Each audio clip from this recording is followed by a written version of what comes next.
Welcome to a special episode of Piecing It Together, the podcast where we take a look at a new movie and try to figure out what movies inspired it. And if you listen to our last episode of the show, we took a look at The VelociPastor, a movie that I did not expect to like as much as I did, and neither did my co-host for the episode, Josh Bell. But we had a lot of fun with it and had a great conversation. We put it out there and ended up getting in touch with the film's writer-director, Brendan Steere. And Brendan was so awesome to come and have a great little conversation with us about indie filmmaking and B-movies and schlocky horror and parodies and the inspirations for the VelociPastor. So this is a great little conversation. I hope you guys enjoy it. And before we get into it, I do want to remind you to please make sure you're subscribed to Piecing It Together on your podcast app of choice. And you can also follow us on social media at PiecingPod. I'll remind you of a bunch of other stuff to do after the conversation, but for now, let's get into it. All right, so with me right now, we have got the director of The VelociPastor. We've got Brendan Steere. Brendan, thanks so much for being here. Yeah, absolutely. I'm stoked. I'm excited. Yeah, this is going to be fun. I mean, you know, you heard our conversation on the main episode. I mean, this is a movie that, you know, neither of us really even expected to necessarily check out when it came out, but we're both very glad that we did. And there's so much so clearly that seems to have, inspired you in places that I don't think I was expecting when I went into it, you know? Yeah. Thank you so much. It's definitely a movie that loves movies. So yes, absolutely. There's a lot to talk about with it, for sure. Oh, for sure. Well, before we get into the movie itself, why don't you tell people a little about yourself and your filmmaking journey so far? Yeah, for sure. I'm originally from Montana.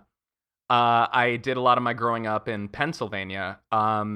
I don't know why I just pronounced it that way. It's called Pennsylvania. Pennsylvania. That's how I usually say it. That's the native accent, really. Yeah. I went to college in New York. I moved to LA. I lived in Paris and Berlin for a year, and now I'm back in LA. In terms of filmmaking, this is my second feature. I did a feature in 2014 called Animosity, which is a very dour, dark horror film. You would not. They do not make a complimentary double feature. It is. They are coming from very different places in my brain. But I quite like Animosity. And we had some success with that. We played at a Fantasia in Montreal. It's out on Amazon if you want to watch it. Things like that. And yeah, it has not done 1/40th of the press VelociPastor has. So it's just been a wild, unexpected ride with this movie. So when you first did the trailer, I'm assuming that was after Animosity came out? Actually, it was before. The original trailer was a film school project. Okay. And Animosity was my film school thesis. We were not supposed to do a feature. I did not expect to sell a student film, and here we are. So, but yeah, no, I did the original trailer back in I think we shot in 2010. It came out in 2011. Because if I remember correctly, we shot in November. It was one of those deals. But yeah, no. So the original trailer came out, and it did well. Especially in comparison to everything else I had done at the time. Every other video on my channel had 30 views. Right. And all of a sudden here was one that had 30, 40,000. So it was, especially to me at the time, I was like, I've made it. This is finally success. I get it, man. But it was I was a film school kid. I didn't want to do the silly dinosaur movie. I wanted to be Ingmar Bergman. So I sort of kept...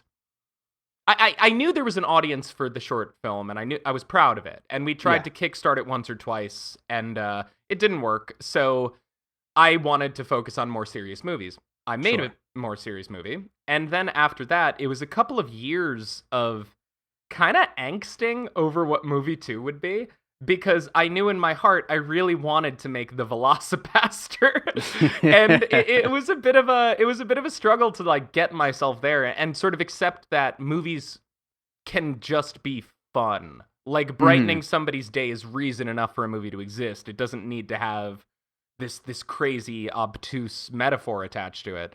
It can just be a dinosaur priest movie. And after I cracked that, I launched into VelociPastor with all my might. And here we are. And most of the story was already there, right? Yes. I mean, as far as like what it was going to be. Now, one thing that, and I'm going to be asking you a few questions before we get into inspirations and all that stuff, which is the main idea of the show here. But one question, something that both my co-host for the episode, Josh, and I, again, we're a little surprised by and we're really happy about, is that this kind of works almost more as like a parody of these kind of like, B horror movie kind of things than actually just being one, which is what we kind of expected it to be in the first place.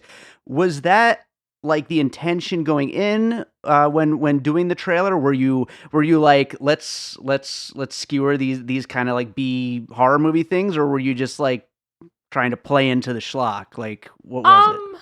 It's like the answer is it's somewhere in the middle. It's like I did intend for it to be a funny parody. Yeah. So first and foremost, it's not a Room situation where I like made a movie and then I'm trying to rebrand it. Yeah. No. It was always intended to be funny. But I didn't. It was really important to me, very deeply important to me for this movie to not come from a cynical place with it. It was less about like making fun of those movies and more about just sort of celebrating what I loved about them. Exactly. Yeah. And I think that. So I guess it's like the nicest parody possible, I guess is basically what I can say. It's funny you say that because, like, I've had this conversation a lot lately about how, like, the spoof is kind of, like, died off. And I think a big part of the reason is because they stopped celebrating the movies that they were parodying. Yeah, they just became like, oh, let's just make fun of every pop culture thing and just totally tear it to shit, Right, exactly. And it's like, we've, for very obvious reasons that I get, we get compared to Sharknado a lot. And I don't love Sharknado. I've seen it 2 or 3 times just to see if I could like get it. I think I saw the sequel as well. And it's just there's something cynical about it. I don't want to just shit on that movie. I might be I might be totally off base, but it feels very much like nobody likes those movies. They were doing it for like kind of an easy internet click. Sure. And we've gotten bad reviews for VelociPastor. It's totally fine. It's not a movie for everybody. The only time a bad review bothers me is when they accuse us of wanting to do the same. Because I devoted 8 years of my life to this project, and I'm kind of like, I would have given up a long time ago if it was just about that. And things like Airplane and Black Dynamite were definitely like paramount top of my list. Like that's what I wanted to do. I wanted to laugh at the movie a little, but like laugh with it more so. And sort of just celebrate that messiness that kind of makes us human. Like that's why I like bad movies. It's people say it's about watching someone fail. And I guess a little bit that's true, but it's more about, I think it has 2 appeals. It's watching movies break, because that's always just funny when you've come to expect them to be so polished and so sort of focus grouped and like, it went through 15 editors because Disney needed it to look like a Star Wars. Like you're used to seeing that. So it's always fun to kind of see the movie disintegrate in front of you. Sure. And honestly, a lot of those bad movies, they're kind of succeeding. Like they are presenting you with a very idiosyncratic worldview, and it comes across as silly, but they really achieved something. There's pathos in good bad movies. Sure. Especially in something like The Room. Like just to once again use it as an example, it is genuinely an auteur film. Like, Yeah. like it's crazy, but goddamn, Tommy Wiseau really does invite you into his world for 2 hours, and it is very successful in doing that. Yeah, Not in being a drama, but yeah. I would say, like, honestly, it is one of my most watched movies, and that's not gonna happen if a movie is just simply bad. Exactly. Yeah. Exactly. And it's like Yeah. there's a reason we return to these movies, and it's because there is a spark. There's life and there's love in a good bad movie. And Yeah. that's why, like, you know, I don't even know how many times I've seen The Room, and I, you know, do not have a hankering to watch, you know, Sharktopus, because I'm just, maybe it's great. I'd give it a shot, but I really don't think anybody loved that movie. And I just don't, the worst thing you can do, especially with a lower budget, is not care. And it's like, I don't, that's the only time I feel like I'm wasting my time on a movie at any budgetary scale, which is just if they just did not want to do it. So caring is a good transition into my next question, which is you finally decide, all right, we're gonna go back to this thing and turn it into a feature. Like, how long of a process was it once you really were? Because it was obviously 8 years, you know, from the get go. But once you actually were starting to put this thing, you know, through the process of making it into a feature, what was the how long, and was it really difficult to actually, you know, make it happen? Yeah, it's a hard question to answer, because I sort of would on and off start a script for it, starting in 2011. And it was about 4 or 5 years of doing that. I think I started the script like 6 times, and I would get like 20, 30 pages in and just hate it. Like it just was not fun. And I was still coming at it from that very film school mentality of like, but what am I saying about like Christianity, and like what sect is it? Because, you know, they all are very different from each other. Sure. And I was like doing that kind of thing. And then one day, kind of like I said before, I had this lightning bolt of realization of just being like, this is a movie about a priest who turns into a dinosaur. Like chase that fun, and that is reason enough for the movie to exist. And so the final shooting script I wrote in 2 days. So it took like 5 years to get to those 2 days, but like basically it was locked from that point on. It was just such a ballistic missile of like things I liked. And so there were some minor changes to it, of course, afterwards. It probably took, I think we tried to kickstart it again, or to crowdfund it, I should say. And it didn't work. And so eventually my friend's mom knew I wanted to make this movie, and she asked me how much money I was looking for, because she might know this person. And you hear that a lot when you're a filmmaker. So, you know, I sent her the script, and I sent her the lookbook and all the materials, and I didn't think much of it. And 2 days later, she called back and said the person was willing to invest the entire amount in the movie, and that the movie was funded. And that was how I got it made. Through somebody I have never met and still never spoken to. Oh, so you don't even know if they like it? I have been trying to get it to them. I know that they are a young Chinese woman, and I think they forgot they invested in a film. I think that they are so China rich that to them 35,000 was just like nothing.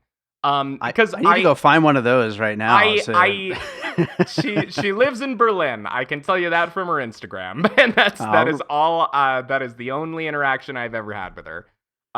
She every time we've like gotten her attention, she just has seemed so deeply disinterested in the fact that she funded a movie. So, you know, I've done my due diligence, and if she wants to participate, she is more than welcome to. That is fantastic. It kind of makes your mind start to wonder about how many like weird, crazy movies she has funded. It might be money laundering. I'll be honest. Like, I've hit that point of being like, all right, well, whatever. But yep. That is how we got it funded. And so we shot for 2 weeks. Post took like 2 or 3 months. And then we premiered in 2017 in Portland. So 2017, I'm trying to remember, and this is the next thing I wanted to ask you, is I'm trying to remember when, the title and everything went like kind of viral and everything. How, like, was it done at that point? Was it already like in distribution? Like, was it getting its distribution deal and everything? No, not yet. It was, No. well, we released the poster and we released the trailer and the synopsis and stuff back in 2017. And it buzzed a little. Sure. It got talked about, but certainly not to the extent it would be. But the thing that, studio coordinators talk. Festival coordinators talk. And so I think I ended up submitting to like 4 or 5 festivals, and we ended up playing at like 30 because like they kept sharing it amongst each other, and I kept getting these emails from festival coordinators kind of being like, hey, we heard about your movie, we'd love to see a screener. And, you just keep sending it out, and they kept responding positively. So after a while, we were approached by a distribution company. We were approached by several. And so we finally went with Wild Eye because they seemed like the most above-the-board dudes, and it seemed like it was very much in their lane, and they just seemed like a great fit. Yeah. And they were. They have been. So what ended up happening was I think we signed with them late 2018 because it takes a while for it to sort of proliferate. Sure. And we signed with them late 2018. They released their revamped poster and a revamped trailer on April 20th, the day before Easter, which I think was just, I would love to shake the hand of whoever came up with releasing the VelociPastor Easter weekend on 4/20. So it just, that was when it exploded. Oh yeah. And that is probably when you heard about it. It was like, I think so. Now that you mention it. Yeah. It was, and it was so strange because like, part of what's been so surreal about this is like, we wrapped in 2016. So it's like, to me, I'm like, I love this movie, but to me, I'm like, yeah, I made that like 3 years ago. And it's just kind of surreal. I'm so happy it's finding an audience now, but it's just funny. It's life is a mysterious journey, let me tell you. Oh yeah, absolutely. Well, why don't we get into some of these movies, these puzzle pieces as we call them here, the movies that we thought may have inspired you. You already did bring up Black Dynamite. I was going to bring that one up. Also Grindhouse, both as a film and just as a genre in general. These are definitely, it sounds like things that were major influences for you. Absolutely. Especially Black Dynamite. That movie was like, I think it's overselling it a little now, but I would say to people during filming that movie is our Bible, and it's the only movie I made all of them watch. Nice. Because I was like, this is what they're doing for blaxploitation is what I want to do for that kind of Z-grade horror and exploitation film. And I just think, like, Black Dynamite is just a brilliant movie. I think it is so funny. And one of the rare comedies that succeeds almost every minute of its screen time. I just love it. So that was a huge, huge influence. Grindhouse, yes. A little more esoterically. Because I would say, actually, that Grindhouse was a bigger influence on the original trailer. That was more around the time of Grindhouse. It was definitely part of the spark to do it. Like the idea that you could make a short film that is shaped like a trailer and that it's a fake trailer and that's like sort of a viable means for a narrative. That is, of course, directly ripped from Grindhouse. I was also watching just a lot of Trailers from Hell, this website back then. And so I was just having all these Grindhouse titles tossed at me. So when I saw VelociPastor, or like when that came to my brain, it just, everything sort of clicked, where I was like, oh, that sounds like one of these movies. Sure. And just that whole genre, for sure, just exploitation cinema is, of course, a huge influence on both versions. But, is that autocorrect story true? It is very true. It is absolutely true. And it's like hilarious. That's why when my phone autocorrected Velociraptor to VelociPastor, Yeah. Like I said, I had just seen Grindhouse. I'm a huge Tarantino guy, and Rodriguez. And so that was on my brain. Trailers from Hell was on my brain. So when I looked at my phone and I saw VelociPastor, I was just like, that's a movie. And so, yeah, I think definitely on the final film, there's bits of Grindhouse in there for sure. I mean, I think that you just sort of fold those influences into yourself after a while. So it's for sure in there. But I will say that during filming, I wasn't thinking about Grindhouse much. I was thinking much more about, things like Monty Python and Airplane and Black Dynamite. Sure, absolutely. Well, I'm going to go to another one, which was Orgasmo in the films of Trey Parker. Sure. Especially with this narrative, like I was saying on the main episode, of just, this guy who's just like this religious guy who everyone's kind of telling him that he should be using these powers, even though they're so ungodly and everything. And he's always got that one foot still stuck back in religion. And that seems to be something that's gone through a bunch of Trey Parker stuff, actually. Yeah, it has. And what's funny is I have never seen Orgasmo. I've had a couple of people bring it up now, and I love South Park. I for years I was like a pretty devout viewer of it. Yeah. And I will say definitely his writing for sure. Him and Matt Stone, I think that they have a really genuinely good ability when they want to make very clever commentary on things. Yeah. Just some episodes of South Park I think are just some of the most brilliant comedy writing I've ever seen. The Trapped in the Closet is just an amazing screenplay. And I definitely took a lot of that in. But I shockingly have never, besides the South Park movie, I have never seen one of their feature films. I've never seen Basketball, and I've never seen Team America. They've been on my or Orgasmo. They've been on my list for years, and I just haven't gotten to them yet. I would love to, because I'm sure that they are brilliant.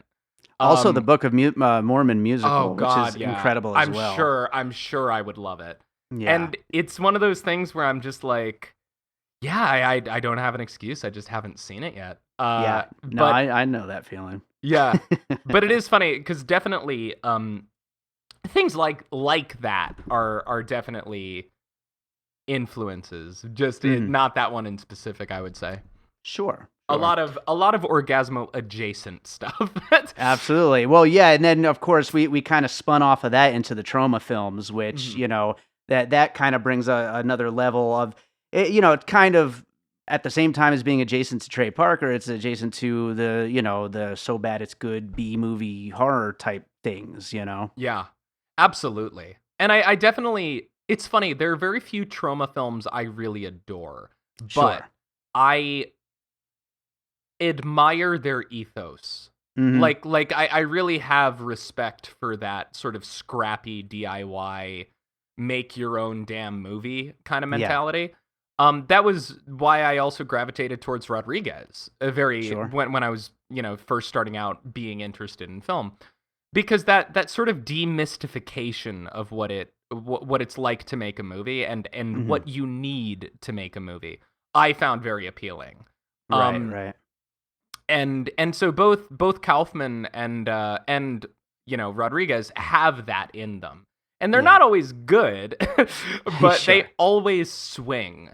And I admire that. So do a lot with a little. Exactly. And I also admire from Trauma the unapologetic nature of how low budget it is. Like that becomes part of the appeal. And that definitely I took as an influence, where it's like there's when you're operating with a budget that low, you have two options, which is try and hide it or embrace it. Sure. And so I always respected movies more that would embrace it. And so I chose to do so as well. That was part of the reason also that there is the punk music in it. Sure. Because I thought that maybe they had sort of a shared DIY ethos. So that also brings to mind Kevin Smith a little bit as well. Yes. Yeah. And that is He is another filmmaker that I'm like, he's not always great, but dude, nothing but respect for his work ethic. Like he does it. He makes whatever the hell he wants to and doesn't really care. And I have respect for that. Totally. Absolutely. Well, another movie that we brought up was American Werewolf in London, which I think, again, to go to just the straight up the character progression and all that, I think kind of mirrors it in some ways.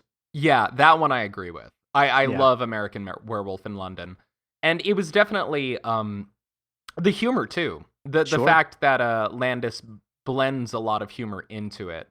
Of course, American Werewolf is a much more serious film, but but there's that idea there of the were creature being representative of the character's inner struggle and sort of inner demons, if you will.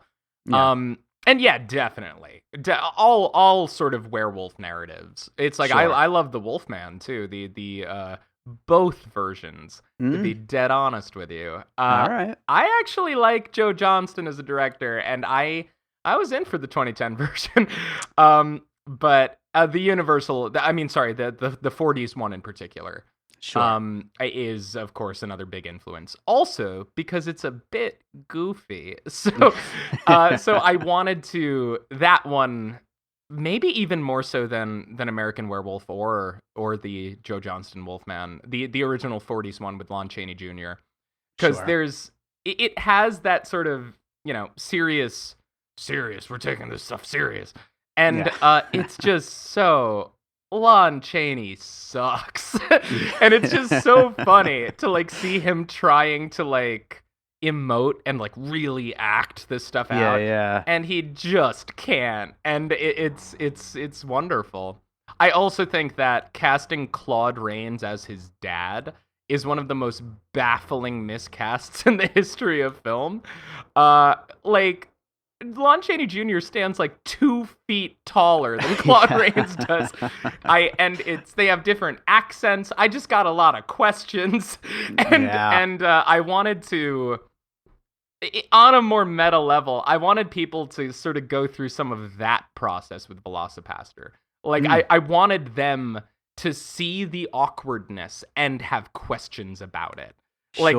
That's part of the fun to me, is that you turn to your buddies and you're sort of like, do they know ninjas aren't Chinese? And it's I want people to do that. That's part of what makes the movie so fun, in my opinion. Yeah, absolutely. As I was watching it, I definitely, there's a kind of a level of discovery as you're going through it, to where you're starting to kind of get on board. You're like, oh, this isn't what I thought it was going to be at all. This is insane. Exactly. And I will say, the people.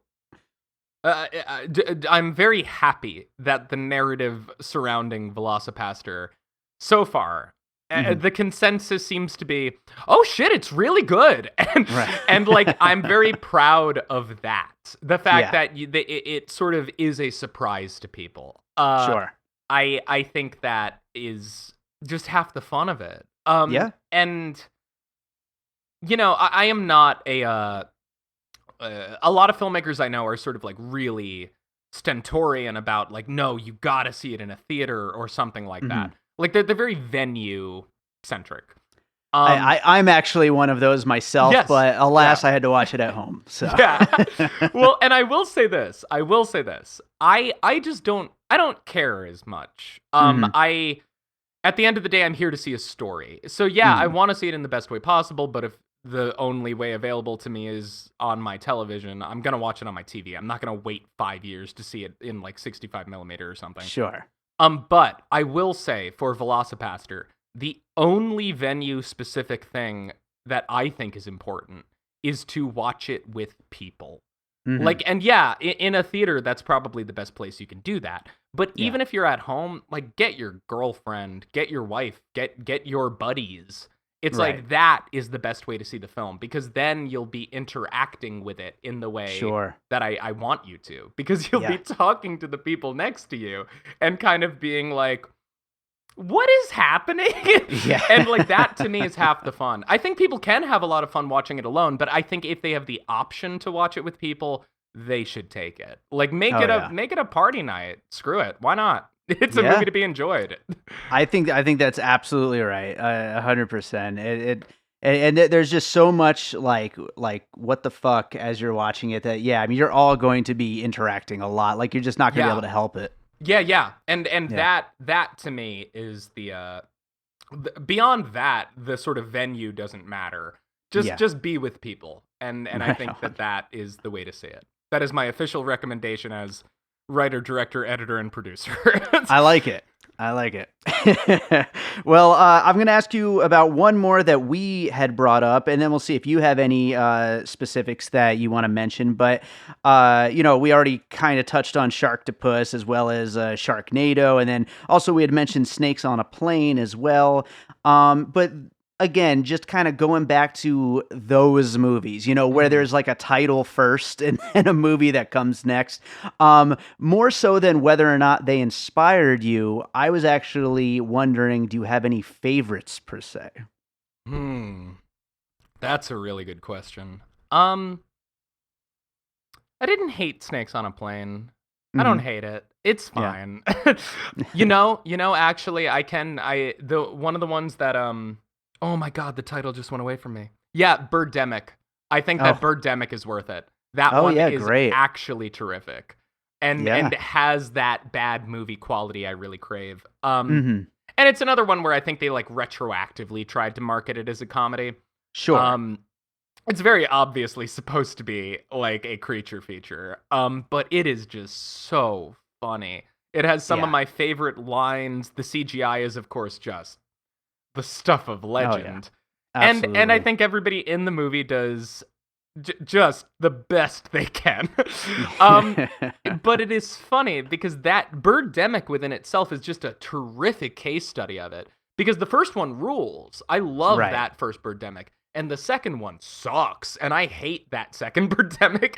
Because it's like they're trying to like capture the self-awareness, I guess. That's the worry. Yeah. They're just not doing it. And it's like, I had so much existential angst going into VelociPastor that I would end up like one of those movies. I'm sure. I get why people think we're one of those movies. And we very much position ourselves to sort of be. But I was every day on set. That was the main worry, is just like how... Is this coming from the right place? How far can you push this bad until it's just bad? Until it's like just unenjoyable schlock. And you really got to ride that line.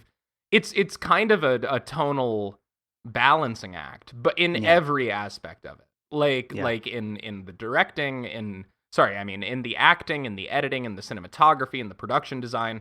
Every single part of it has to answer that question correctly. And it was something I put an enormous amount of mental energy towards when we were shooting. Because I really didn't want it to be...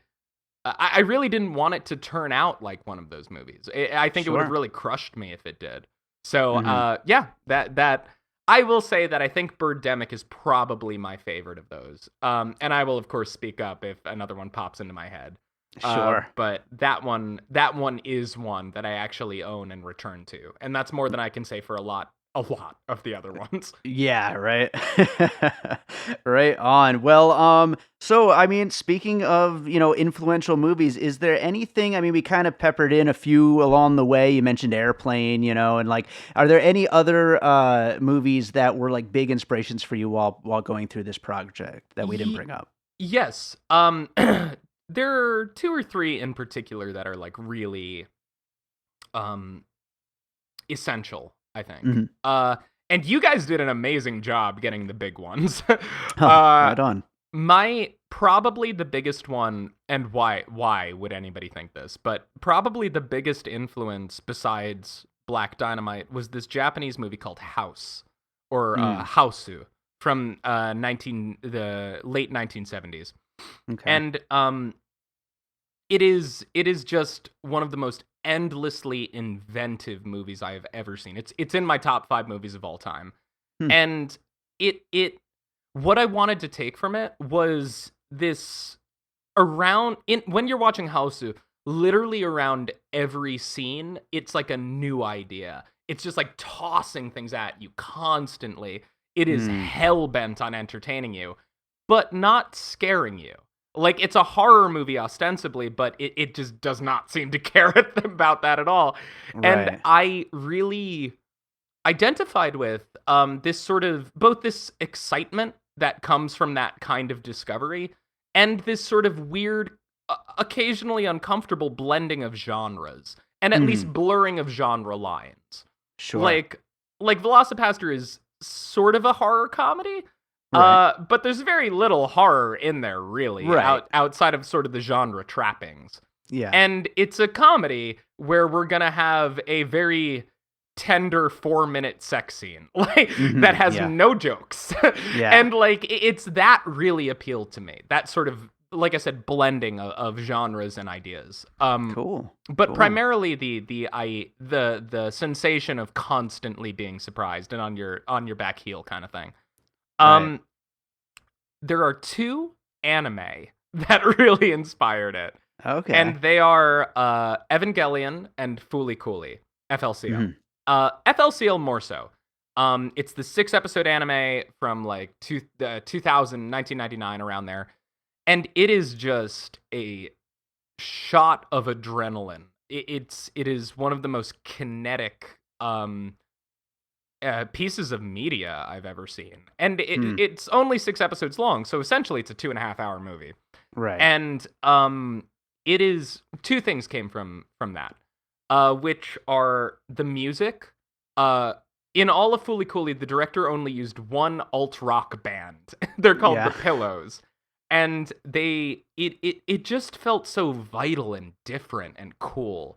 Like, there's almost no incidental music in it besides those 3 Japanese guys in that band.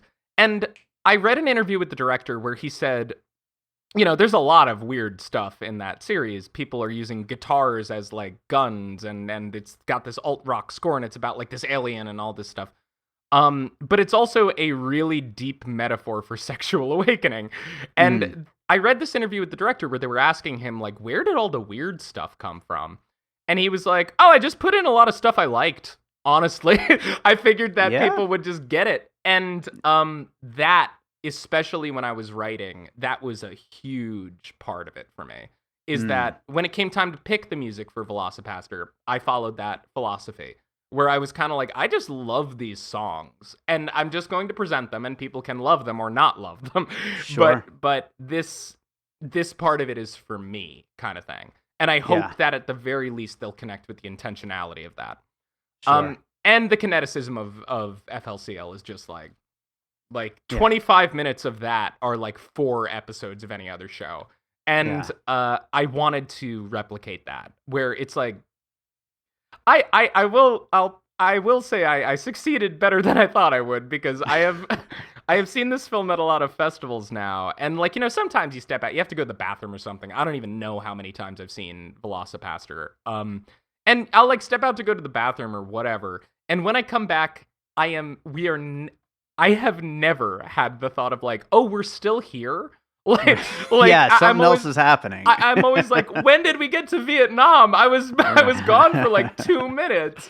And the answer is, you were gone for 2 minutes, and now we're in Vietnam. And I'm very proud of that, and I love that. The biggest influence from the other anime, Evangelion, is the editing style. I really. There's a moment in the end of Evangelion, where a character's mind essentially breaks, and the editor for the film goes through like almost 3 minutes of every single frame being a different shot, and it is an assault. And it's supposed to be. It's supposed to sort of you know, it's doing it kind of abstractly, but it's showing you what he feels like through editing, which is not something that a lot of people do, but I always thought it was really cool and interesting. And I really internalized that, where it's like, it shows up in the sex scene very obviously, but like, Yeah. Throughout the entire movie, I'm just sort of like, there's 24 frames every second. Use them. Like, you have so much stuff to play with there. Sure. And that montage in particular in the end of Evangelion, where they go through that, I of course applied that to the sex scene in VelociPastor. But that editing ethos has just been part of what I do for a long time. Like, it's a tool. It's just like cinematography. You can use it to portray an idea somewhat abstractly, but people get it. And sure. That was the first thing that really opened my eyes to that. Go figure, it's an anime show and not like a Godard film.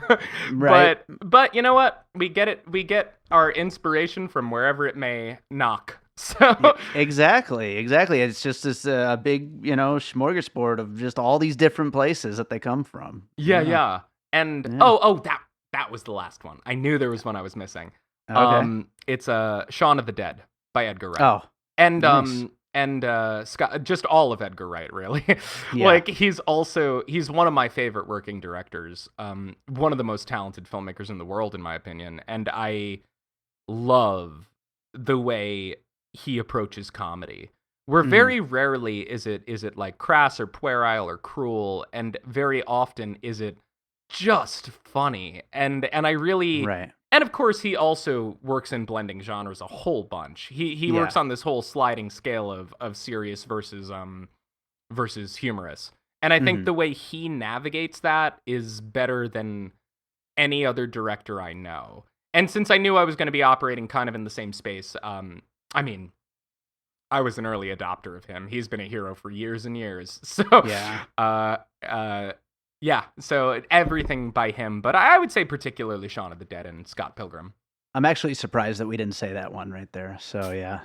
He's I have met him twice. And nice. I embarrassed myself deeply both times. It was not his fault. It was all on me. He's one of the few people I get like starstruck around, genuinely. And so both times I was just tripping over myself. And one day I hope to meet him and not look like a dildo. So it will hopefully happen, because until then I can just adore his work. All of it I love. Yeah, absolutely.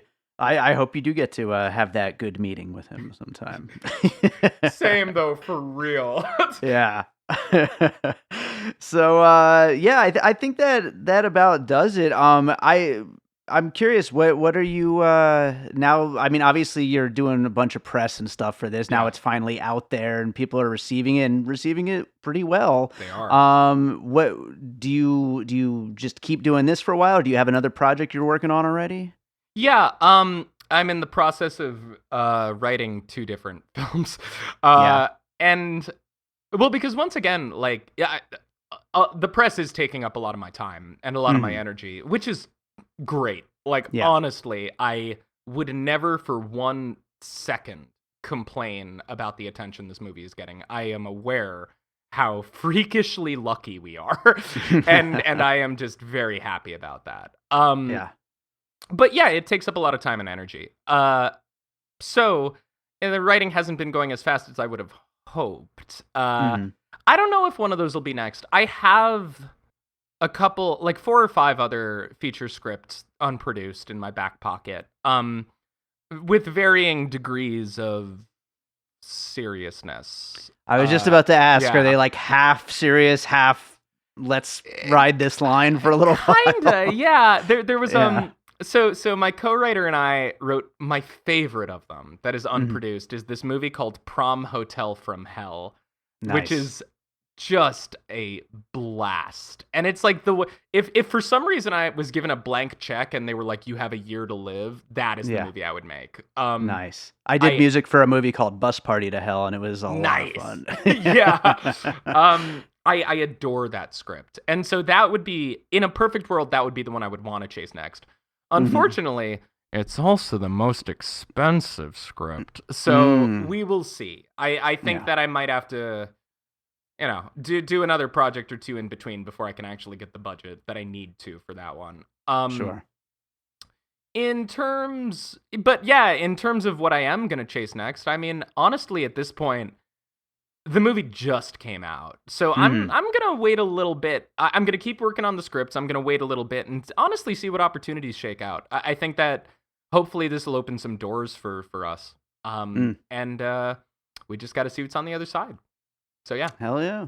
Well, I had a great time talking to you. I want to ask one more question about the movie. Something sure. Josh and I were trying to figure out ourselves is, we watched a screener that was sent to us, and we were curious whether or not the insert effects was a intentional joke or a thing that was an early copy or not. Very intentional. Okay. It would work either way, quite frankly. And that, I will say, is one of the few jokes that is venue specific. Because I totally get why, when people get online screeners, they would be confused. Totally. 100% get that. Yeah. Because, all the time, I've, accidentally sent people work prints and stuff. It happens constantly. Sure. I will say, if you're holding the Blu-ray or DVD, or if you're in a theater, the joke sells way better. Oh yeah, I bet. Because the intentionality is immediately recognized. I mean, I laughed regardless. As soon as I saw it, I started laughing. So yeah. No, and I'm happy that a lot of people have queued. That's the moment you know what movie you're watching. Sure. And it comes at second 80. So it's I totally get why if somebody is sitting down for the first time and they're not really aware of what they're about to get into, why that would happen, and the response would be, what? But yes, that was very intentional. Beautiful. We actually had the money to go back and shoot a car explosion, and I boldly decided not to because I thought that title card was way funnier than anything that we would actuty end up shooting. That's an auteur decision right there, man. It truly was. Thank you. I'll give myself a little cred for bravely deciding to use text and just see what happens. But yeah, intentional. Well, right on, Brendan. Thank you again so much for being here. This was a great conversation. Yeah, absolutely. Thank you so much for having me.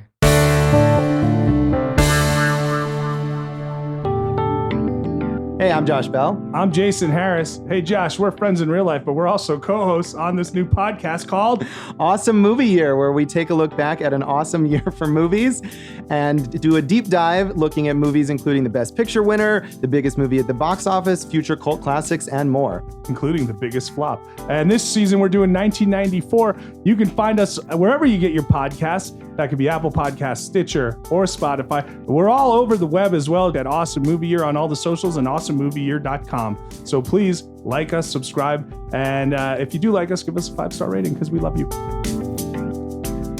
All right, so I hope you enjoyed that conversation with Brendan Steere, the writer-director of the VelociPastor. And I hope you checked out the VelociPastor because, like we said on the main episode, it actually is a lot of fun. I was not expecting to enjoy it as much as I did. It's worth checking out.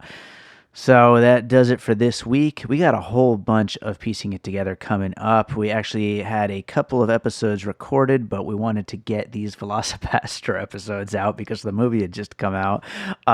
So those other episodes are going to come out next week. We've got The Last Black Man in San Francisco coming up next. And then we'll go from there. We got a few to choose from. I'm not sure what order the rest of them will be, but lots of episodes coming your way. So make sure you're subscribed to Piecing It Together on your podcast app of choice. You could also rate and review the show on Apple Podcasts if you enjoy it.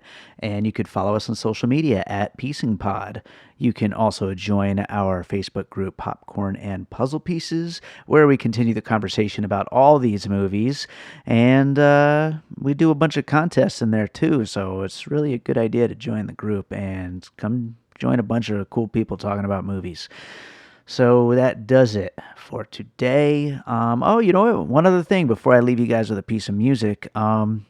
our first live show is confirmed. We're still getting all the details together, but it's actually going to be during the Sin City Horror Fest here in Las Vegas at the Brendan Palms movie theater. It's going to be on a local feature film called The Head, and they're screening it on the closing day of the festival. And right after it plays, Josh Bell is actually going to be joining me, as well as festival organizer Drew Marvick, and as well as the film's director. And so it's going to be a really interesting experiment, but I have always wanted to do some live episodes of Piecing It Together, so it should be a lot of fun. I will be posting more information about that soon. I don't have exact times or, how you can get tickets or any of that kind of stuff yet, but I will be posting more info about it soon, so just follow the social medias and you will get plenty more information soon. So let's leave you guys with a piece of music as we always do. And, I know I've played this before on the show, but there's a indie horror film that I did some music for. I played the Bus Party to Hell song on the main VelociPastor episode, so I don't want to play a piece from another horror indie film that I've done music for. This is the main theme from the film Heidi, which is like a found footage scary doll movie that actually came out before Annabelle. I got to give them some credit, but this is the main theme track from that film. So enjoy this. It's actually available as a single on my iTunes and Spotify and all that stuff. So enjoy the track, and if you like it, it is available out there. But you should also go check out the movie, Heidi, which is available on Amazon Prime.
And all points west.